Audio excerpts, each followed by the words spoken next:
Ce matin, on va tenter d'aller voir un des deux groupes de bouquetins. Là, ils sont 5. Et j'ai pu observer un comportement de rut dans ce groupe fin décembre. Et du coup, on va aller voir si fin janvier ils sont toujours actifs et puis comment ils se portent. Maintenant que la neige est un petit peu arrivée.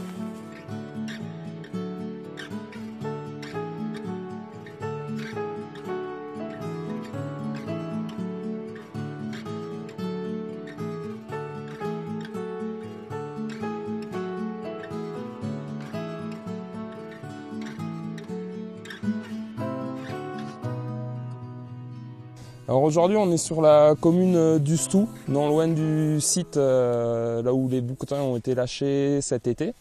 Donc on est dans la vallée d'Auxèze. Alors moi je suis technicien au parc naturel régional des Pyrénées ariégeoises et je suis chargé de projet bouquetin. Donc je m'occupe de toute la partie terrain suivi en partenariat avec la Fédération des chasseurs de l'Ariège. Et après il y a aussi tout le volet communication, sensibilisation, animation. Et également de toute la partie relation avec nos partenaires. Alors on est là pour s'assurer de la bonne santé des animaux et en plus vu qu'on est sur la fin de la période de rut, c'est pour voir si on peut apercevoir des comportements qui attesteraient d'une possible reproduction cet hiver.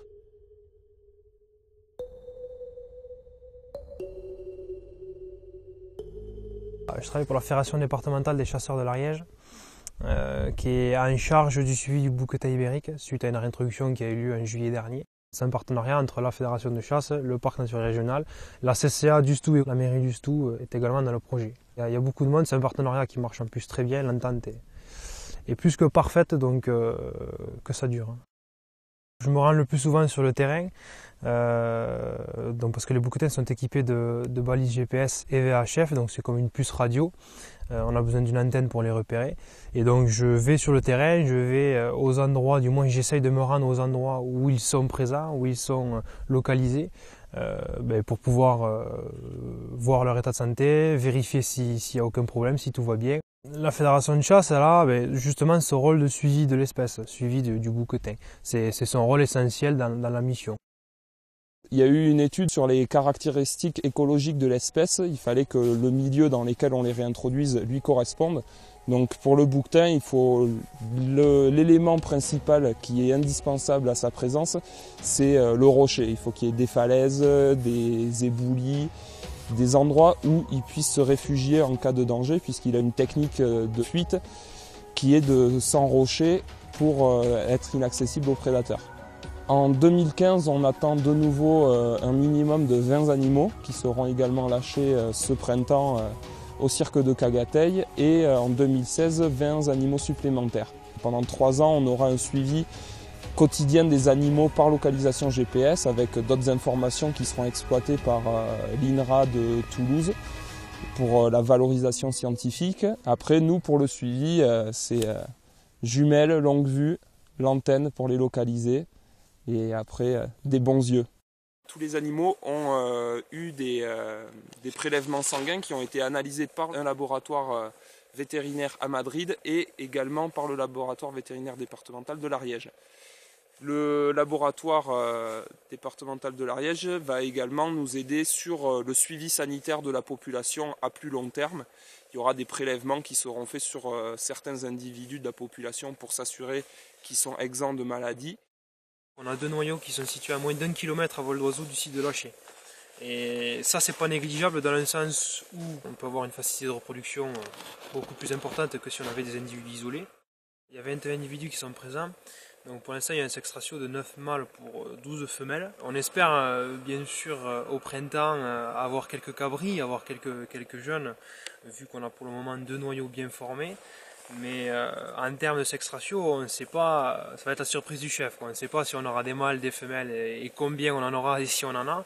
Mais on mise beaucoup là-dessus, justement pour essayer d'avoir une population encore plus viable que ceux qui vont être réintroduits et de se faire encore plus naturelle, puisque ce seront des cabris qui seront nés sur le site, et ce seront donc les premiers petits bouquetins, les premiers petits cabris ariégeois. Voilà, ça il faut le dire, et c'est une fierté. Il faudra toujours quand même qu'on soit sur le terrain pour surveiller l'accroissement de la population. Le fait qu'il y ait beaucoup plus d'individus, beaucoup plus de bouquetins sur le terrain, forcément on aura plus d'observations.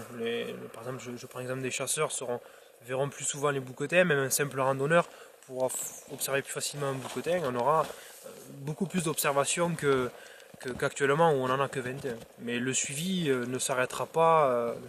Il faudra quand même toujours contrôler l'état sanitaire, contrôler l'accroissement naturel de la population, etc.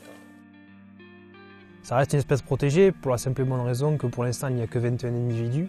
Elle restera certainement protégée relativement longtemps, le temps du moins qu'une population viable se crée, une population viable prenne racine, fasse souche. Le but, il ne faut pas oublier, c'est de recoloniser l'ensemble des Pyrénées et non pas que l'Ariège.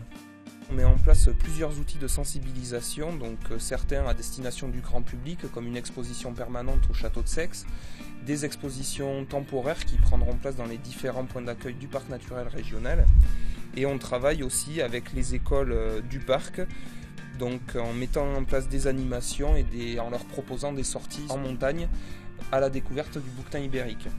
On propose aussi des sorties accompagnées dans le cadre de notre programme d'animation Pyrénées partagées, et en complément il y aura un site internet dédié au retour du bouquetin dans les Pyrénées où on proposera des actualités et du contenu interactif aux gens qui veulent découvrir un petit peu mieux cette espèce.